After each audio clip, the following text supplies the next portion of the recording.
los Clostridium, es importante destacar que estas bacterias se caracterizan por dos estrategias biológicas. La primera es que ellas son anaerobias estrictas, quiere decir que requieren, solo pueden crecer en ausencia de oxígeno.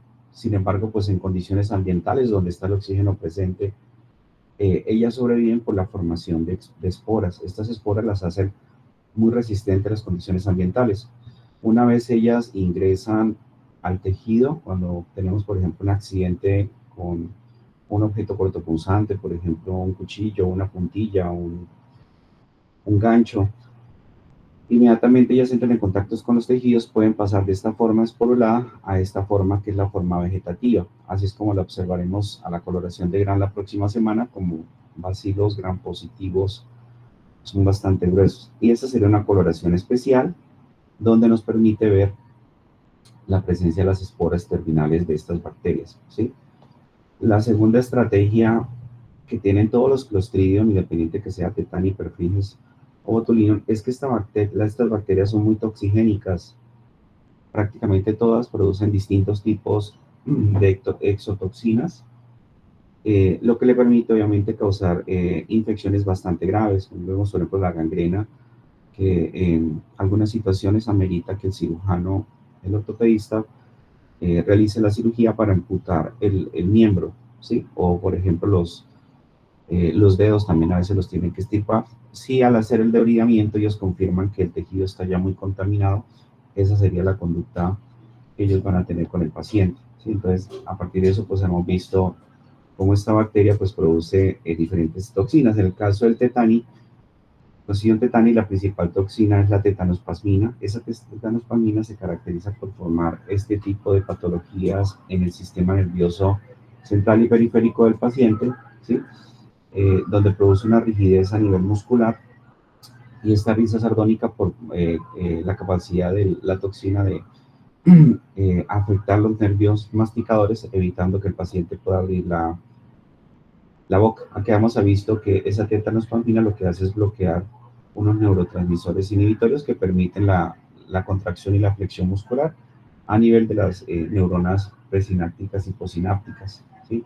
En Colombia hemos tenido reportes de casos de manera esporádica, son pocos, pero se reportan, pueden ocurrir por el uso de piercings, los tatuajes.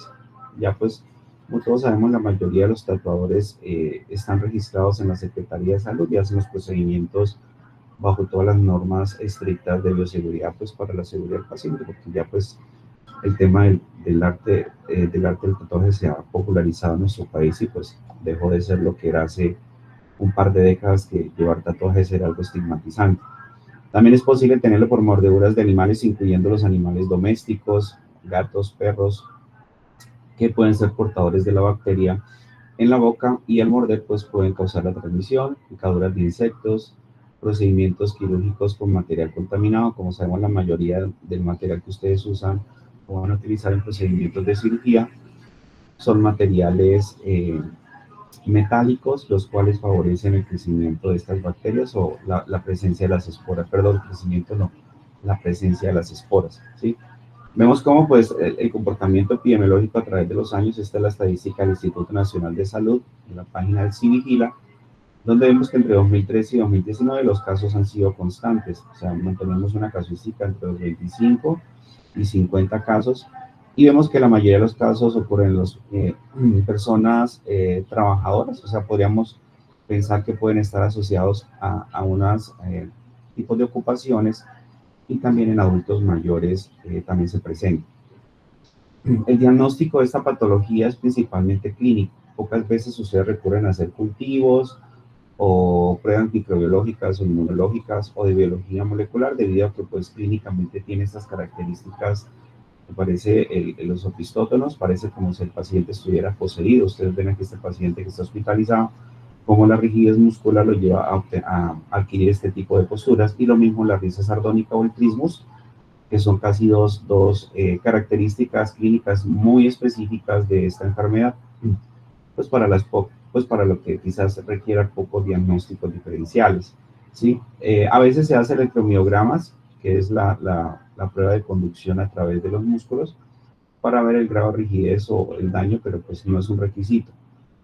Cuando el paciente tiene una exposición, llámese ocupacional por el trabajo, un accidente que tengan con heridas o a veces en los atracos cuando la persona recibe una herida de arma blanca y llega al servicio de urgencias, es muy común, lógicamente, ahorita en la mayoría de las ciudades de Colombia por el tema de seguridad. Entonces, lo que se debe hacer tanto que llega el paciente es hacer un lavado de la herida y con soluciones antisépticas. Eh, Hay que colocar, mirar si el paciente ha tenido el esquema previo para el diagnóstico del tétano. Por ejemplo, las mujeres embarazadas les colocan los refuerzos. ¿Sí? En los adultos, pues esperaría refuerzos cada 10 años. Si no, pues se debe de todas maneras aplicar las 3 dosis, ¿sí? Y en el caso que se confirme que realmente hubo exposición a la toxina, se puede agregar esto, el suero antitetánico, que pues ustedes saben es una estrategia de inmunización pasiva. Este suero antitetánico contiene los anticuerpos dirigidos contra la tetanospasmina específicamente, ¿sí? Las heridas se deben lavar, desbridar, depende si hay presencia de cuerpos extraños, y si está muy contaminada, pues no se debe suturar, ¿sí? Los antibióticos se pueden administrar sobre todo por el tema de la sobreinfección, pero no va a sustituir la profilaxis que les acabo de mencionar. ¿Listo? Pasamos entonces a la siguiente bacteria, bacilo gram positivo anaerobio esporulado, así es como les llamamos a esta bacteria, que es el Clostridium perfringens. Aquí están las características de esta bacteria. A nivel morfológico, igual que que la anterior, es un bacilo gram positivo grande, anaerobio esporulado. Es inmóvil, a diferencia del anterior que tenía flagelos, crecimiento muy rápido. También se encuentra en los suelos y en las aguas contaminadas, pero también suele ser un reservorio o forma parte de la microbiota gastrointestinal del humano, ¿sí? Nosotros portamos un gran número de bacterias anaerobias, creo que es la mayor concentración a nivel gastrointestinal que forman parte de la microbiota, según lo que ustedes vieron ayer, de los cuales el Clostridium hace parte de ellos, ¿sí? Entonces, pero el Clostridium está aislado por las otras comunidades de microorganismos que forman parte de la microbiota, para obviamente evitar patologías como las que vamos a ver a continuación, sobre todo la colitis. El crecimiento se hace en agar sangre en condiciones anaerobias, lo vamos a ver en el laboratorio nosotros cómo cultivamos en el laboratorio las bacterias anaerobias cuando ustedes solicitan la prueba. Entonces, y también pues les vamos a hacer algunas recomendaciones muy importantes sobre la toma de muestra. Ellas producen hemólisis, principalmente hemólisis alfa, ¿sí? Hay dos pruebas muy importantes que nosotros hacemos en el laboratorio que nos ayudan a la identificación por relativamente rápida. Esta, la primera, la que está aquí, que se llama el test de leche de Litmus. Es un medio que contiene leche descremada y le agregamos un indicador de pH que se llama el tornasol. ¿Sí? Cuando el tornasol, la bacteria crece en condiciones anaerobias, el tornasol, porque la bacteria actúa sobre la lactosa y la caseína produciendo metabolitos. Esos metabolitos cambian el pH y hacen que el medio de cultivo, que inicialmente es blanco, se convierta en azul. Adicionalmente, el crecimiento de la bacteria en estos tubos que contienen agar, ustedes ven que está tapado para crear las condiciones anaerobias. Este tubo, el agar se fragmenta o se parte en segmentos. Presencia del gas, porque las bacterias anaerobias producen mucho gas. De hecho, una característica de las heridas por los clostridios es el gas, por eso llamamos la gangrena gaseosa, ¿sí? Eso nos ayuda a diferenciarla. El otro test, el que hacemos, es el test de Nagle. Este test es un medio que contiene agarosa y también tiene yema de huevo.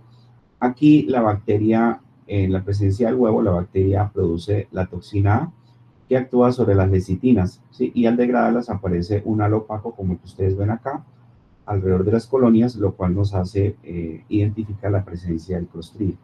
Estas son dos pruebas que nosotros las hacemos todavía. Estuve anoche leyendo porque cuando yo era estudiante las hacíamos y todavía se hacen de rutina cuando se está haciendo el aislamiento, ¿sí?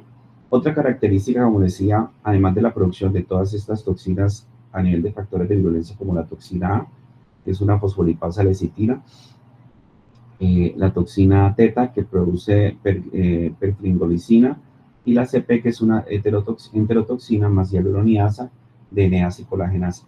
Todas estas toxinas cuando se producen en el paciente lo que van a producir es destrucción del tejido, ¿sí?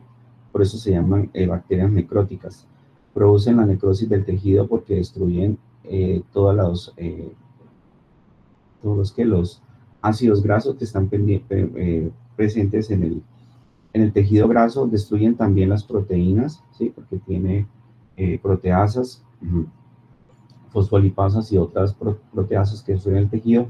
Y como la bacteria va creciendo en condiciones anaerobias, la bacteria empieza a producir gas y se observan como la piel soplada, como si se inflara bastante por la presencia del gas. De hecho, ustedes rompen esas heridas y ahí va a salir gas. Eso es algo muy común de las bacterias, de casi todos los Clostridium que pueden producir patologías en el humano y en otras especies animales, ¿sí? Eh, una de las características también, como la bacteria es anaerobia, es su capacidad para crecer en tejidos desvitalizados. Estos tejidos corresponden, por ejemplo, a las extremidades de pacientes diabéticos, porque ustedes saben que en la diabetes la oxigenación de los tejidos, sobre todo los tejidos distales de miembros inferiores, es reducida, y también en pacientes que tienen problemas vasculares, como las venas varices y taponamientos por algunos coágulos a nivel de estas extremidades, principalmente la vena safena, que van a causar que el oxígeno sea reducido y favorezca el crecimiento de la bacteria, porque lógicamente va a crecer en condiciones anaerobias, ¿sí? Este gas que se forma por el crecimiento de la bacteria y la producción de las toxinas es lo que produce la necrosis. Y estas toxinas tienen la capacidad de migrar al sistema sanguíneo y producir un síndrome de choque tóxico o diarreas por presencia de estas toxinas, que es una característica muy importante de los Clostridium, ¿sí? Entonces los factores de violencia son muchos, solamente mencionamos los más importantes. Entonces, un factor de violencia importante es la capacidad de formar las esporas para sobrevivir en las condiciones ambientales más adversas para la bacteria. De ahí que en las unidades de cirugía, en los centros de esterilización, se lleven protocolos de bioseguridad que estén enfocados no solamente en las bacterias comunes como los estafilococos, los estreptococos, las enterobacterias, que son bacterias que vamos a ver en este curso, sino también de bacterias que tienen mayor resistencia a las condiciones ambientales, como todas las bacterias esporuladas, que incluimos a los Clostridium, ¿sí? Para obviamente eliminarlas, debido a que ellas son un poco más resistentes a las condiciones ambientales. Dentro de las toxinas tenemos todas estas que están acá, todas son exotoxinas. Está la toxina alfa, que es una fosfolipasa C, lecitinasa, que son capaces de erizar membranas plasmáticas, causar trombosis y producir microcoágulos que van a la microcirculación. ¿Sí? La toxina teta, que es conocida como la perfringolicina o dependiente del colesterol, son capaces de dañar el endotelio, y cuando están en torrente sanguíneo pueden producir daño severo a nivel del miocardio y el choque, que es una de las causas de muerte de los pacientes que tienen como este envenenamiento o hacen sepsis producto de la toxina teta. La CPE, que es una enterotoxina, forma poros en el epitelio, principalmente en los enterocitos, causando una diarrea que es de rápido inicio una vez se causa la infección. Esta toxina, la beta, es la que produce la enteritis necrotizante. Está esta otra que raramente participa en infecciones en humanos, ¿sí? Aquí lo que les muestro en esta figura es para ver que esta bacteria, los Clostridium, incluyendo Clostridium perfringens, puede ser una bacteria considerada zoonótica. Vamos a ver más adelante que la zoonosis son aquellos microorganismos que pueden ser portados por animales y pueden saltar al humano causando enfermedades en el humano. Mire, por ejemplo, las que producen mionecrosis no solamente afecta al humano, sino que también afecta a animales, incluyendo mascotas y animales de importancia pecuaria. ¿Sí? Entonces, estos animalitos también pueden ser susceptibles de infección, enfermedades que pues, pueden acarrear costos para los granjeros que tienen en sus fincas estos animales. Septicemia posaborto, principalmente por la toxina tipo A, que es exclusiva del humano. La mastitis gangrenosa que se puede presentar en estos animales, ¿sí?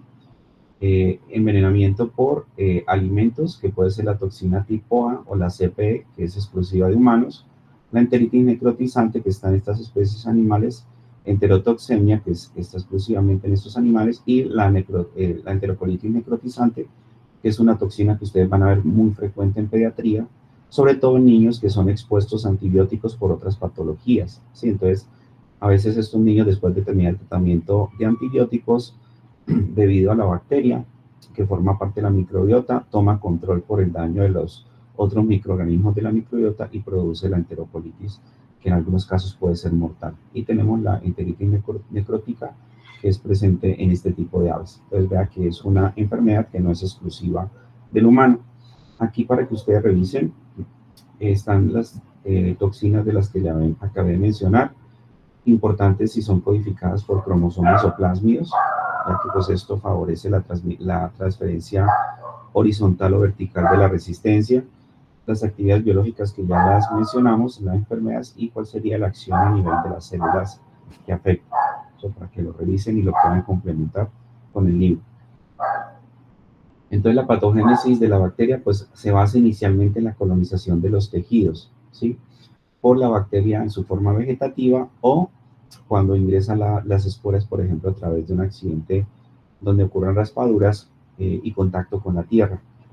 Después de que las esporas ya están en el tejido, ellas pueden volver a su forma vegetativa a través de germinación y van a buscar los tejidos que sean bajos de oxígeno, ¿sí? Y aquí van entonces a aparecer cada una de las toxinas. Esta, la alfa, que es su principal factor de virulencia, se caracteriza porque daña las membranas plasmáticas, provocando la necrosis de los tejidos y hemólisis masiva, ¿sí? Esa hemólisis se caracteriza por un tipo de daño específico a nivel del glóbulo rojo.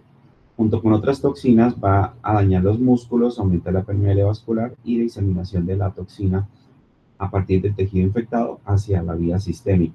La gangrena gaseosa es conocida como la mionecrosis clostridiana. Aquí la proliferación bacteriana se caracteriza por producir dióxido de carbono y gas sulfuro, que se puede observar fácilmente en el tejido y de forma clínica ustedes pueden identificar la lesión mirando las crepitaciones y las manifestaciones de dolor muy intenso y de edema que se manifiesta por esta hinchazón, digamos así, del tejido que se puede palpar o visualizar.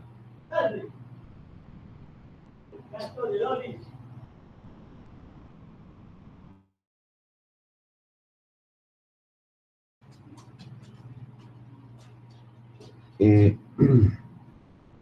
el síndrome diarreico, que es la ingestión de alimentos contaminados con las esporas, estas terminan en el tracto digestivo, principalmente el intestino delgado, y a partir de ahí, su alojamiento van a liberar la enterotoxina, la cual afecta el tejido gastrointestinal, produciendo un tipo de diarrea autolimitada. ¿Sí? Eso serían más o menos las más frecuentes. Aquí vemos los cuadros clínicos. Esto es lo que corresponde a la celulitis clostridiana. ¿Cómo podrían ustedes describir este tejido? Si ustedes lo vieran en un paciente.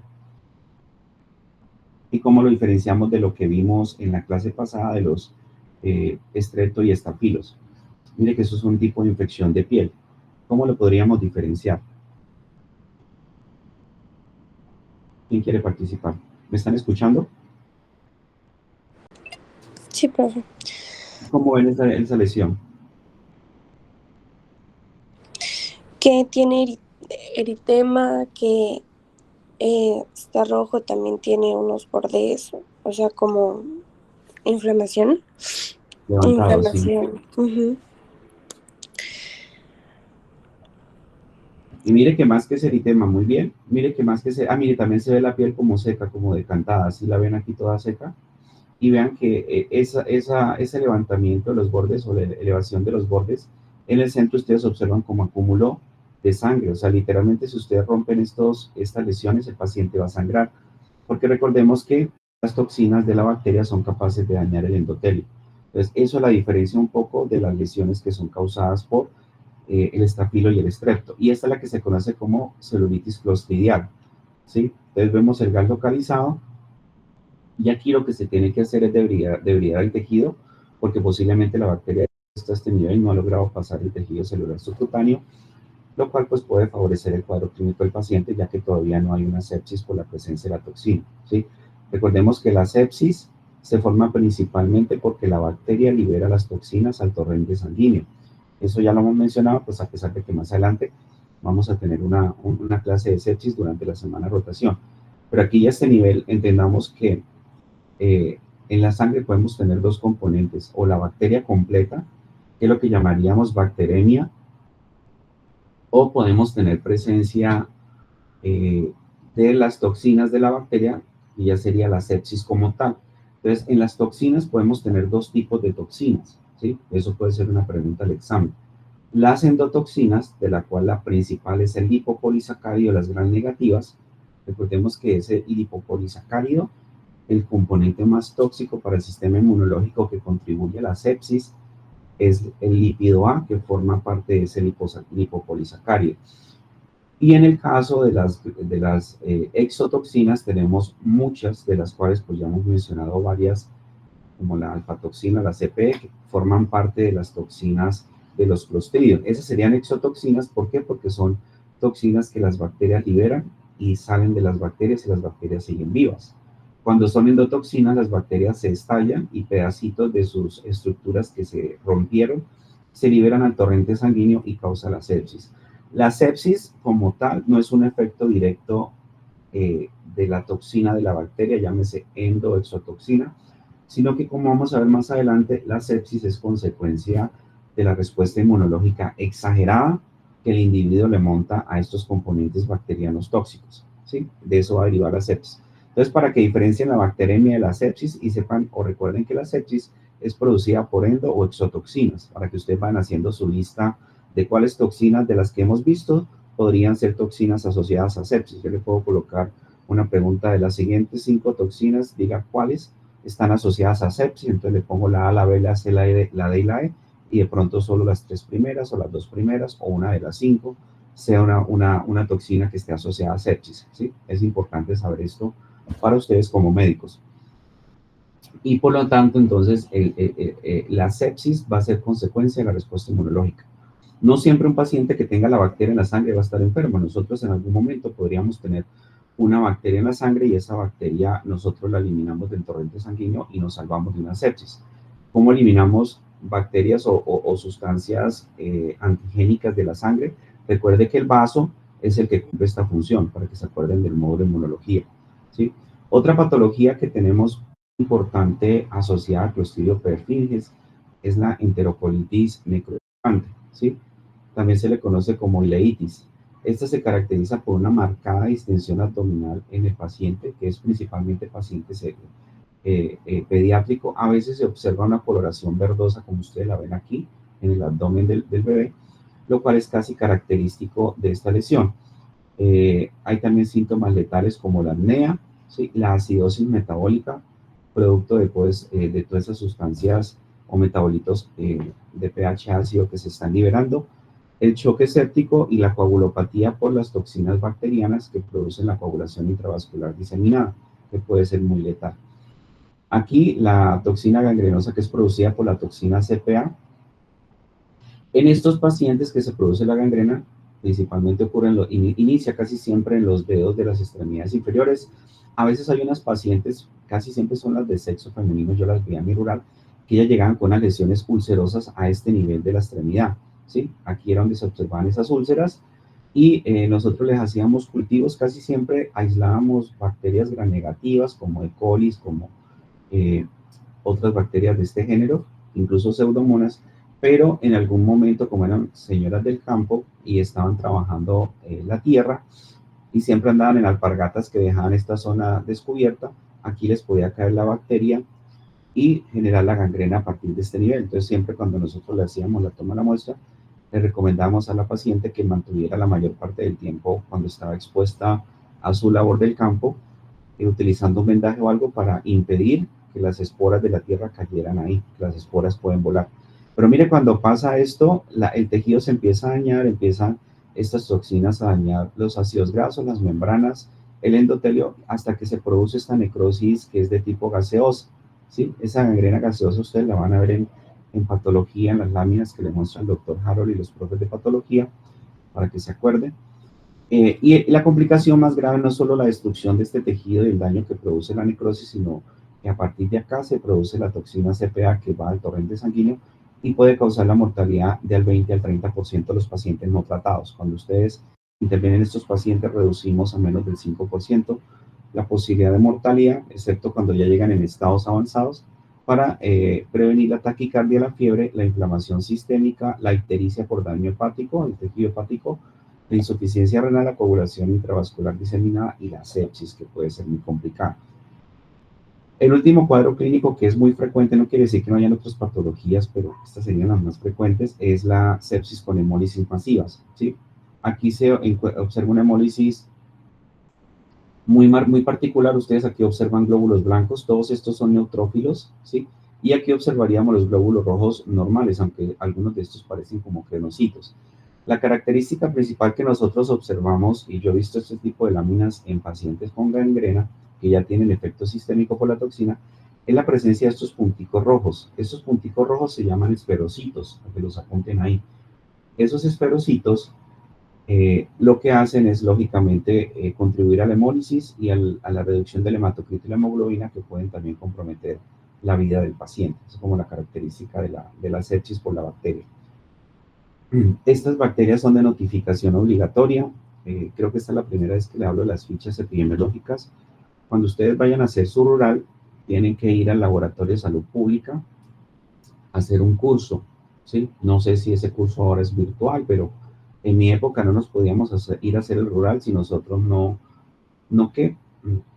No hacíamos el curso. En este curso nos enseñan que las intoxicaciones por alimentos, que incluyen no solamente los clostridium, sino también hepatitis A, que vamos a ver en el módulo eh,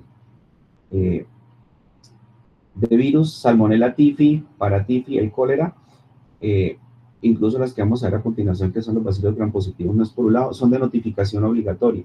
Es decir, que cuando identificamos un paciente con esa intoxicación alimentaria, tenemos que llenar esta ficha y mandar la muestra del paciente o mandar la colonia que aislamos en el laboratorio. Entonces, este es un trabajo articulado que se hace entre el médico, el personal de enfermería y el laboratorio. Entonces, cuando ustedes van a ir a hacer su rural, hay unas notificaciones obligatorias que son obligatorias, perdone la redundancia, de que ustedes lo hagan como médicos, otras lo tienen que hacer los enfermeros y otras la tendrán que hacer los bacteriólogos. Sí, entonces en el curso rural ustedes les van a enseñar. Lo que quiero recomendarles acá es que por favor estas fichas las llenen completas, no manden información incompleta. Cuando ustedes reportan información incompleta, el sistema de vigilancia no puede copiar esa información y las estadísticas quedan incompletas. Entonces, todo lo que nosotros hacemos en el hospital donde estemos haciendo rural, en los centros de salud, se consideran las unidades primarias de generación de la información, que forman parte del sistema de vigilancia epidemiológica. Estas unidades generadoras de la información es la que manda la información a la Secretaría de Salud Municipal o departamental. Los que hagan rural en la ciudad de Popayán tendrán que notificarlos a la Secretaría de Salud Municipal porque hay una Secretaría de Salud Municipal en Popayán. Los que estén fuera de Popayán lo tienen que mandar directamente al Laboratorio de Salud Pública departamental, ¿sí? Del municipal o del departamental, la información se manda a la ciudad de Bogotá, al Instituto Nacional de Salud, va específicamente al grupo de microbiología de alimentos, ellos son los que se encargan de confirmar esto. Algunas veces, dependiendo de la gravedad de la intoxicación, ellos allá hacen pruebas complementarias en el laboratorio para confirmar la cepa de la bacteria o el genotipo o el gen de virulencia que esté presente, en el caso de los genes de virulencia que son codificados por fagos o por islas de patogenicidad. Y de ahí esos datos tienen que ir a la Organización Panamericana de la Salud y luego van para la Organización Mundial de la Salud. Entonces, cuando ustedes estén buscando información, por ejemplo, para sus seminarios, para sus charlas, para las capacitaciones a las que ustedes van a estar haciendo constantemente actualización y no encuentren información completa o reciente, échenle la culpa a sus colegas. Ah, ve, mis compañeros médicos o por allá los del laboratorio clínico que son perezosos, no entregan la información completa en las fichas y por eso las estadísticas quedan incompletas, ¿sí? Esto porque es importante, muchachos, porque si nosotros damos las estadísticas y tenemos los datos sobre los determinantes de salud y enfermedad en la región, los municipios, son los sitios donde muchas veces no llegan buenos sistemas de salud, entonces con eso garantizamos que el gobierno nacional le eche una miradita a las regiones, ¿sí?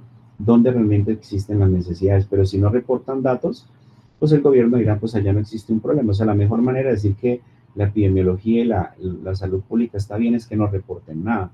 O sea, pónganse a pensar en el Cauca, en cuántas regiones no pueden estar ocurriendo este tipo de enfermedades, o por ejemplo, en cuántas regiones de los municipios más apartados del Cauca, en las veredas, no ocurren enfermedades asociadas a la falta de vacunación, y los médicos y las enfermeras no están reportando esos datos.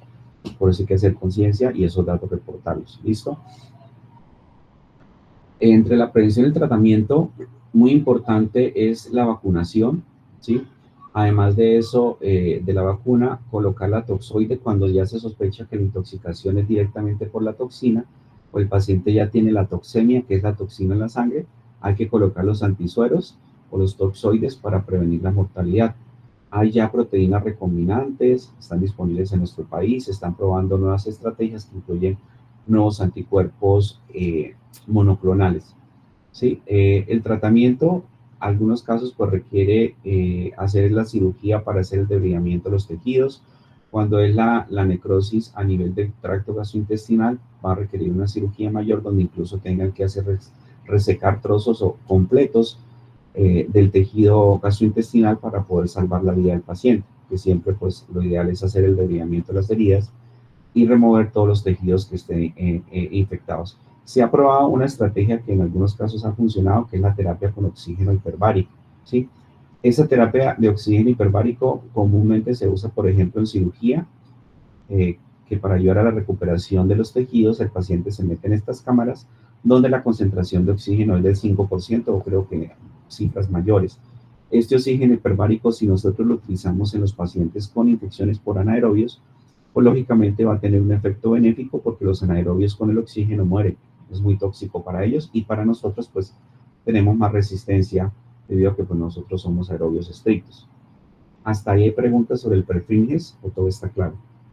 ¿Quieren hacer algún aporte, un comentario? Todo está claro. Listo. Vea que pues aquí ya estamos haciendo un enfoque más clínico de las enfermedades. Hay patologías o agentes infecciosos donde hacemos como un énfasis más de la virulencia, de la fisiopatología, y hay otros en los que me gusta hacer como más énfasis de la clínica.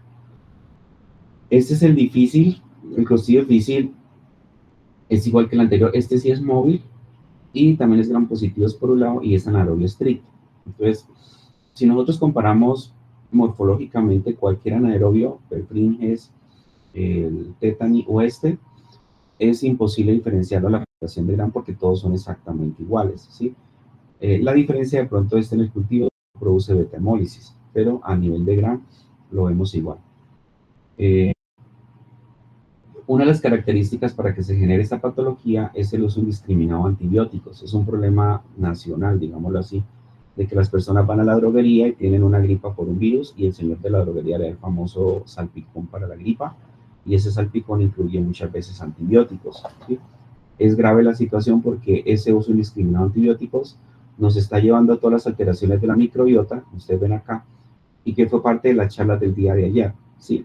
Esas alteraciones de la microbiota no solamente pueden tener implicaciones en que estas bacterias que forman parte de la microbiota intestinal empiecen a tomar control, o sea, que haya un dominio de esta cepa, de estas especies, produciendo pues todo el cuadro clínico asociado, sino que también se pueden presentar algunas otras patologías por la falta de microbios que forman parte pues de los procesos de salud, como aquellos que degradan los ácidos grasos de cadena corta para producir metabolitos que son importantes para el desarrollo de la respuesta inmune. Entonces, es como un poco más allá de lo que tiene que ver con la patología del Clostridium. Es muy frecuente en edad avanzada, a diferencia del anterior. Se presenta también en cirugías gastrointestinales o en la enfermedad inflamatoria intestinal en pacientes inmunosuprimidos. Aquí hay una secuencia patogénica donde primero se produce una alteración de la microbiota local, donde hay una pérdida del efecto de barrera, o sea, las bacterias que están más cerca de las vellosidades intestinales son bacterias buenas y estas están detrás esperando pues que esa barrera de la microbiota se altere de alguna manera, siendo los antibióticos una de las causas más importantes, el abuso de los antibióticos. También puede ocurrir por exposición o reactivación de colonización previa por las cepas toxígenas del Clostridium que ya forman parte de esa ecología microbiana. Producción de toxinas, entonces tenemos la toxina A, que es codificada por este gen TCDA, y la toxina B, que es codificada por el TCDB. Estas proteínas tóxicas, cuando ingresan a la célula, producen glicosilación de proteínas G, que son un grupo de proteínas intracelulares que participan en varios procesos, incluyendo la formación del citoesqueleto y la apoptosis celular, lo cual promueve lógicamente estos dos eventos. Inducción de inflamación intensa y aumento de la permeabilidad intestinal, lo cual produce el desequilibrio de la barrera hidroelectrolítica. Dentro de la respuesta del hospedero, puede ocurrir una respuesta antitoxina eficaz por anticuerpos neutralizantes. Recuerde que los anticuerpos se unen al antígeno para la neutralización y después vienen mecanismos efectores como la fagocitosis o las moléculas del complemento que van a destruir estas toxinas, lo cual pues lleva al individuo al estado portador y es un portador asintomático. Ya cuando se produce la respuesta inadecuada, por ejemplo, en adultos mayores que son sometidos a antibióticos, por ejemplo, un paciente adulto mayor que tenga una neumonía, y para tratar la neumonía, el internista o el neumólogo le administra al paciente antibióticos de muy amplio espectro. Esos antibióticos de muy amplio espectro, porque todavía no tienen diagnóstico, lógicamente van a tener un efecto inhibitorio, llámese bactericida, bacteriostático, contra la bacteria respiratoria, pero a su vez, este antibiótico puede dañar el efecto barrera de la microbiota intestinal, permitiendo que estos Clostridium empiecen a colonizar. Como estamos hablando de un adulto mayor, la respuesta inmunológica va a ser inadecuada y el paciente va a presentar la diarrea y la colitis pseudomembranosa. De aquí la importancia de que un adulto mayor que está hospitalizado o que se mandó para la casa con antibióticos, se le recomiende que si desarrolla diarrea se devuelva para urgencias porque tenemos que tratar ahora, digámoslo así, lo que nosotros causamos por el tratamiento. Sí, obviamente no es de manera intencional, pero pues es una complicación que se puede presentar y con cierta frecuencia ocurre en nuestro país. Si el paciente tiene pues la colitis pseudomembranosa y estaba en casa tomando los antibióticos, tendremos que hospitalizarlo y darle manejo intrahospitalario. La evolución después de la respuesta del huésped, incluyendo cuando hay la colitis, es que si se restablece la microbiota, entonces el paciente se va a curar y hay un control inmunológico. Si no, si permanece el daño y la bacteria sigue proliferando a nivel de la mucosa gastrointestinal, vamos a tener la persistencia de la disbiosis, ¿sí? Recuerde que disbiosis es lo contrario a simbiosis, ¿sí? O falla la respuesta inmunitaria, lo cual puede incluso conducir a la muerte del paciente. Yo les hago una pregunta, de acuerdo a lo que ustedes subieron en el seminario, a ver quién me la puede contestar. Nosotros, ¿cómo podemos restablecer la microbiota en el paciente? ¿Cuál es la mejor forma? Si usted tiene un paciente hospitalizado, al cual usted trató con antibióticos, para tratar, por ejemplo, una neumonía o una endocarditis, y como resultado el paciente desarrolla una colitis pseudomembranosa, por ejemplo, un adulto mayor. ¿Cuál sería la conducta que ustedes tomarían para ayudar a restablecer esa microbiota? ¿Qué herramientas o elementos tenemos desde el punto de vista terapéutico para ese paciente? ¿Qué les dijeron ayer respecto a eso en las charlas? O que ustedes puedan deducir de la charla. Profe, no sé si lo que diga vaya a estar mal, no sé, No pero pasa creo nada. que un médico, uno de los que habló, que los probióticos eran súper buenos para ese tipo de cosas, además de pues una buena alimentación. Sí. Pero sí los probióticos, sí, él nombró que los probióticos eran súper importantes en ese proceso. ¿Qué más escucharon ustedes respecto a la charla? Que les llama la atención respecto, que lo podamos implementar aquí desde la clínica, porque esto pasa, y esto lo harán ustedes. ¿Qué más escucharon? Muy bien, gracias por la participación. Mencionaban un trasplante, transfusión, trasplante de materia fecal. No sé, eso se Excelente, llama. un trasplante de materia fecal, muy bien.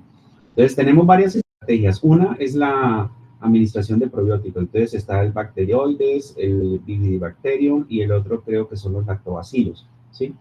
Incluso mire que ya se hacen pruebas de laboratorio, muy chévere, pues no sé si aquí en Colombia están haciendo, pero lo que he leído de microbiota, que es un tema que también me apasiona, se ha observado, por ejemplo, que a un paciente se le puede hacer un análisis de la materia fecal para determinar cómo está su microbiota. Y ahí se puede determinar por biología molecular. Se puede determinar qué le hace falta. Entonces, no, que le falta el bacteroides. Entonces, porque cuando ustedes administran enterogerminas, si ustedes miran la composición, ese probiótico que es muy común y ustedes lo escuchan todo el tiempo en televisión, tiene más de unas bacterias que de otras. Y si la que más tiene es la que menos nos falta, entonces no nos está sirviendo ese probiótico. Entonces ya las terapias de probiótico las dan dirigidas para una condición específica a un paciente de acuerdo a la necesidad que él tenga. Entonces lo correcto en este caso, este paciente sería hacerle una prueba de la materia fecal, ¿sí? Hacerle secuenciación del genoma o de eso llama el metagenoma para ver cuáles bacterias de la microbiota están más afectadas. Entonces, le falta el bacteroides. Entonces, en lugar de la heterogermina, busquemos un probiótico que sea solo bacteroides y ese es el que se le va a suministrar para ayudarle en un intento de tratar de restablecer la microbiota. Hay un problema con los probióticos. Los probióticos, cuando nosotros los administramos a los pacientes, si no se dan con prebióticos o no se garantiza que tenga los prebióticos adecuados, no funcionan. ¿Saben qué son los prebióticos? ¿Escucharon ayer sobre eso? Hablamos de prebióticos y probióticos. Son como los nutrientes. Son los nutrientes, muy bien, que necesita la bacteria. Es como el prebiótico sería el pasto y el probiótico sería el ganado. Exactamente igual. Entonces, usted le puede dar todos los probióticos que quiera al paciente, pero si el paciente no tiene en su intestino las condiciones óptimas para que esas bacterias se peguen, hagan adherencia, recuerde que el primer paso en la virulencia es la adherencia, esas bacterias no van a ser capaces de crecer. De ahí que lo importante que mencionó su compañera al principio, cuando hice la pregunta, es una alimentación sana. De hecho, hay evidencias científicas. Yo conocí hace 2 años una investigadora española que está dedicada solamente al estudio de probióticos y prebióticos, y ella demostró que es mucho más efectivo, y grábense esto en su cabeza para que se lo digan a los pacientes, es mucho más efectivo que ustedes le sugieran una alimentación saludable al paciente por encima del consumo de los pre y probióticos. Eso ya está demostrado, ya hizo estudios con evidencias experimentales y cómo se observaba el cambio en el tiempo de la microbiota en pacientes que eran tratados con alimentación saludable versus aquellos a los que ustedes les formulan esos prebióticos.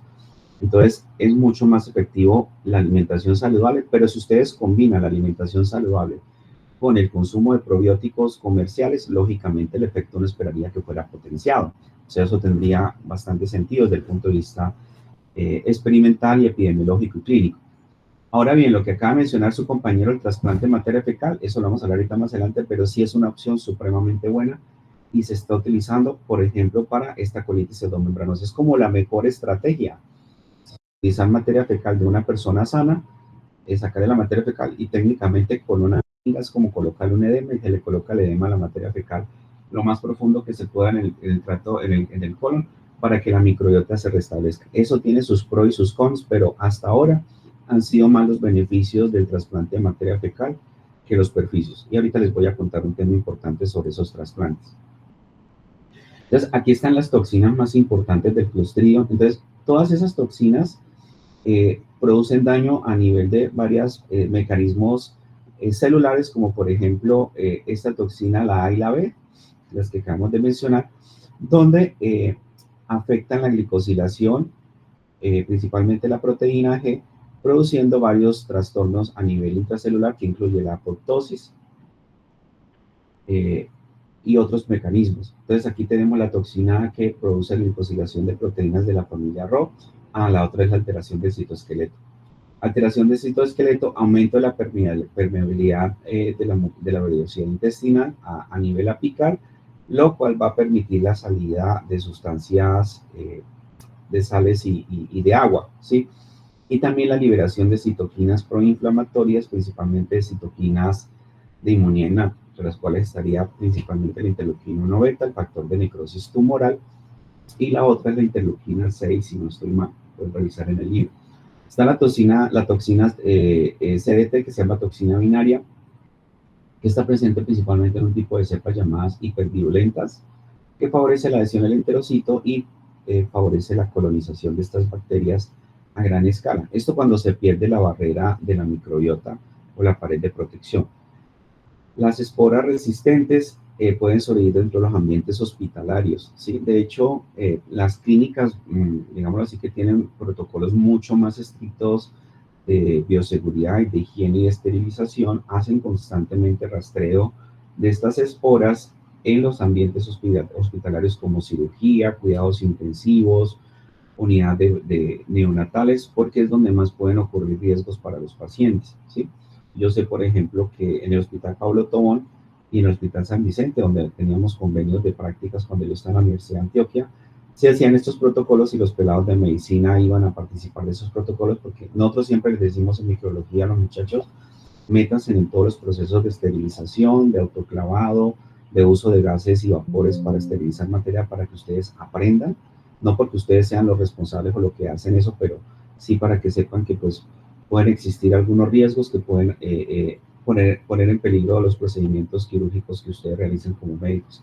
Entonces, no podemos depositar toda la confianza en el personal de esterilización, sino nosotros también participar con ellos y aprender pues para colaborar y apoyar y sobre todo hacer monitoreo, porque entre todos pues estamos salvando la vida del paciente.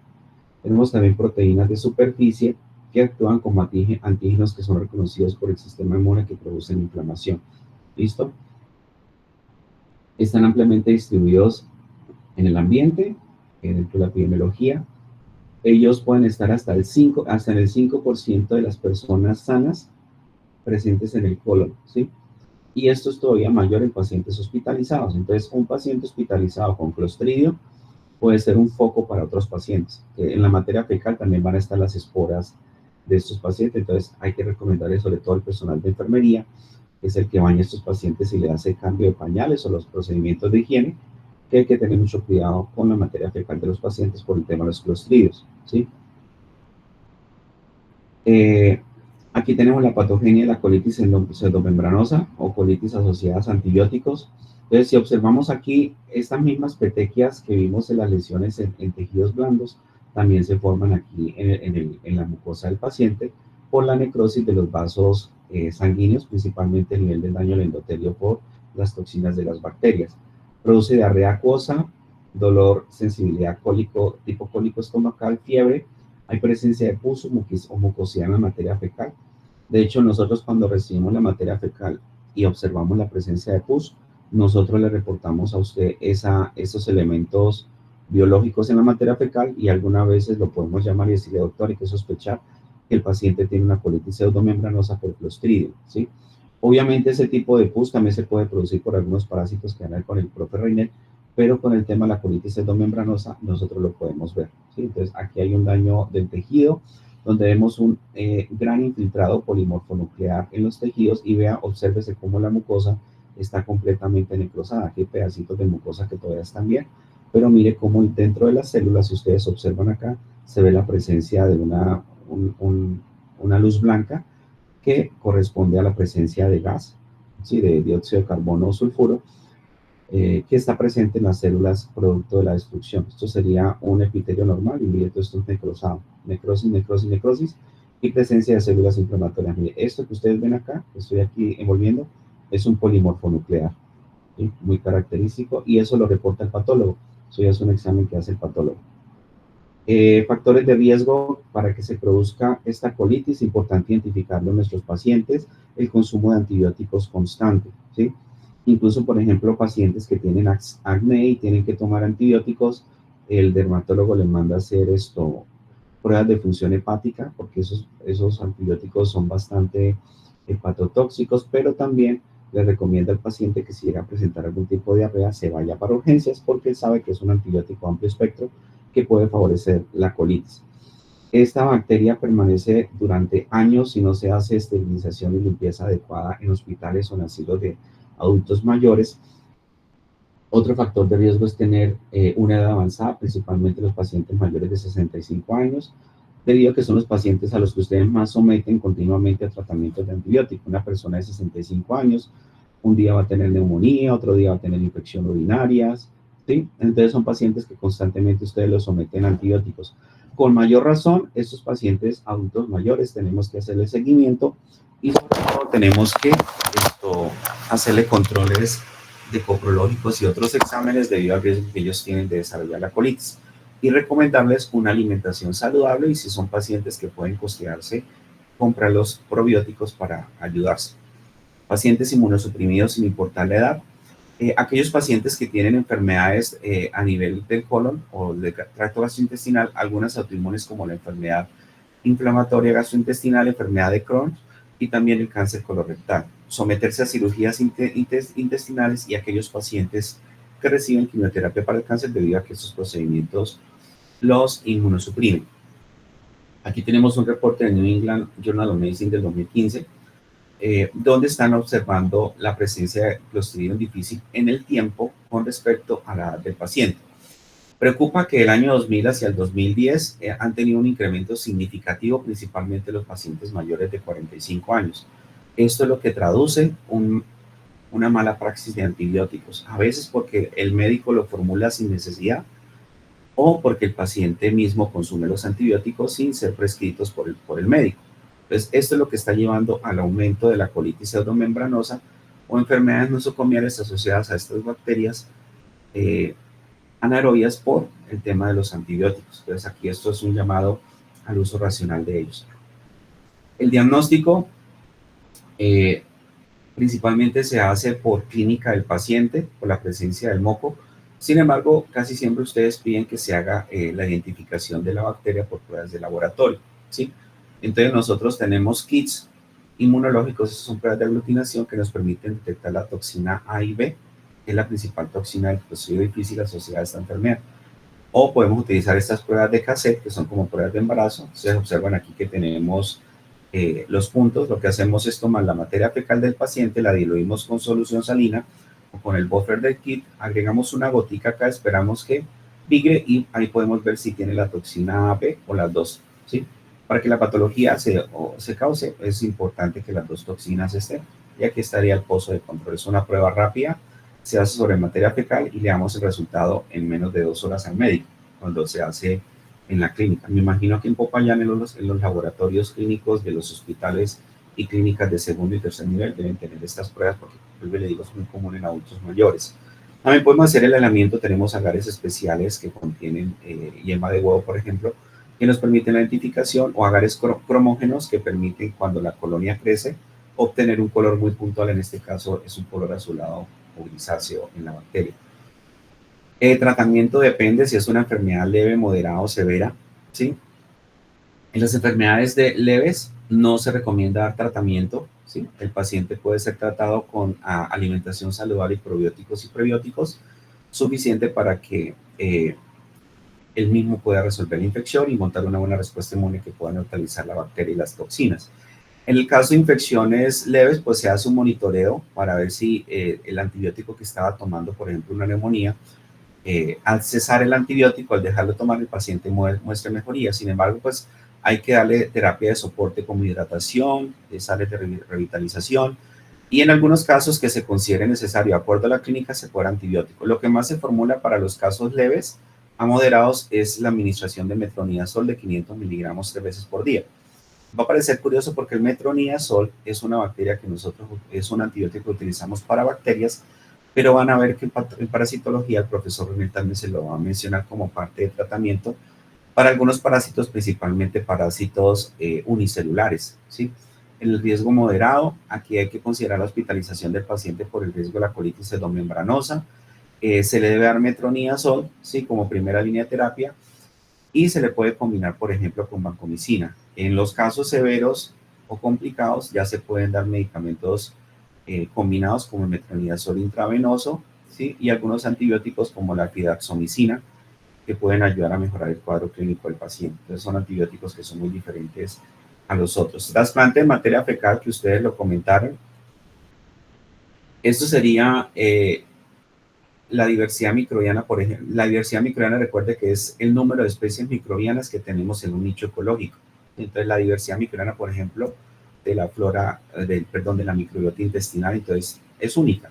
Esta sería la diversidad microbiana de un paciente saludable. Este paciente puede tener muchas especies microbianas, aquí puede tener más de 100.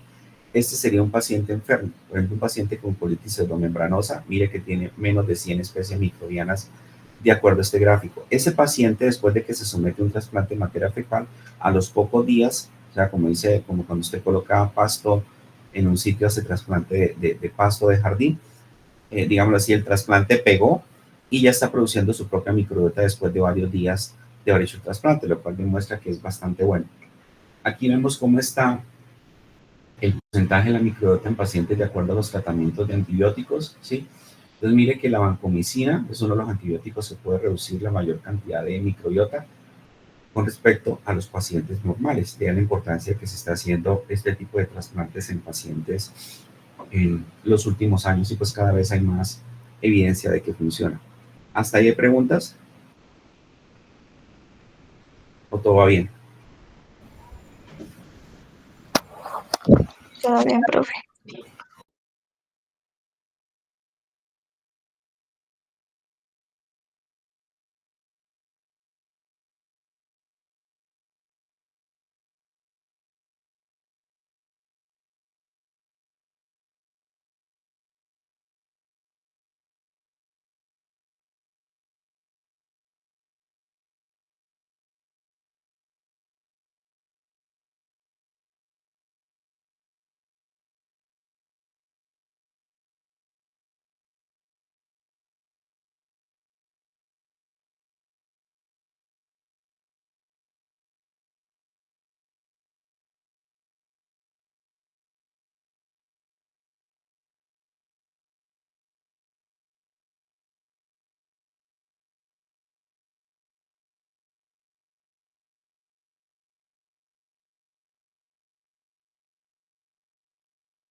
No, profe, no se te escucha. Hola, profe, no, no, señor.